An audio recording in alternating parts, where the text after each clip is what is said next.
এরপরে প্রশ্ন হলো, ইলেকট্রনিক তাসবিহ ব্যবহার করা কি জায়েজ?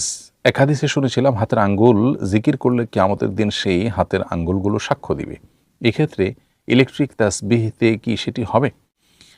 প্রিয় দর্শক, হাতের আঙ্গুলে যদি আমরা তাসবিহ গণনা করি, আঙ্গুলের মাথায় তাসবিহ গণনা করি, তাহলে এর ফজিলত বর্ণিত হয়েছে আবু দাউদে বর্ণিত একটি হাদিসে। নবী করিম সাল্লাল্লাহু আলাইহি সাল্লাম বলেছেন যে ফাইন্নাহুন্না মাসউলাত মুস্তানতিকাত, হাতের আঙ্গুলগুলোতে তোমরা তাসবিহ গণনা করো এবং এই আঙ্গুলের যে মাথাগুলো এগুলো কিয়ামতের দিন জিজ্ঞাসিত হবে এবং এরা কথা বলবে, কেউ যদি এটা দিয়ে তাসবিহ গণনা করে থাকে। এখন এই যে আঙ্গুলের মাথায় তাসবিহ গুনতে নবী সাল্লাল্লাহু আলাইহি সাল্লাম বলেছেন, এই জন্য অনেক উলামার মতে আঙ্গুলের মাথা দিয়ে এভাবে তাসবিহ গণনাটাই হলো উত্তম।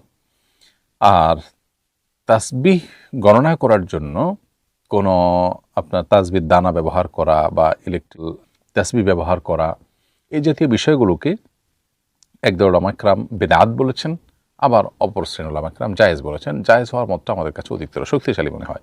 বিভিন্ন সালাফ থেকে উভয় রকমের বর্ণনা পাওয়া যায়। সাহাবীদের কেউ কেউ এই জাতীয় কোনো বিষয় দিয়ে, কোনো দানা ইত্যাদি দিয়ে তাসবিহ গণনা করা দেখে সেটাকে অস্বীকার করেছেন। আব্দুল ইবনে মাসউদ রাদিয়াল্লাহু তাআলা সহ অনেকের দিকে সম্বোধন করা হয়। আবার উম্মুল মুমিনদের কেউ কেউ এবং কোনো সাহাবী এবং কোনো সালাফ থেকে আপনার এই সমস্ত আপনার বিভিন্ন রকমের দানা ইত্যাদি দিয়ে গণনা করাটাকেই অনুমোদনও পাওয়া যায়।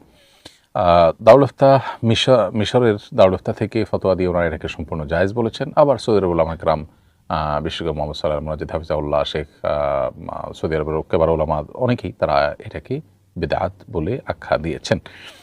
তো আমার কাছে এটা জায়েজ হওয়ার মধ্যে অধিকতর শক্তিশালী মনে হয়। আঙ্গুলের মাথা কিয়ামতের ময়দানে মানুষের জন্য সাক্ষ্য দিবে বা এটা দিয়ে গুনতে বলা হয়েছে, তো তাসবিহ টানতেও তো আসলে আঙ্গুলের মাথাই লাগে। আর দ্বিতীয়ত হলো যে মাকাসিদ যদি আমরা তাকাই, তাহলে উদ্দেশ্য আসলে গণনা করা। হ্যাঁ, সন্দেহাত্মে আমরা বলতে পারি হাদিসে যেহেতু আঙ্গুলের মাথার কথা বলা হয়েছে, অতএব এটা উত্তম, আঙ্গুলের মাথা দিয়ে গণনা করাটা উত্তম, এতে কোনো সন্দেহ নেই।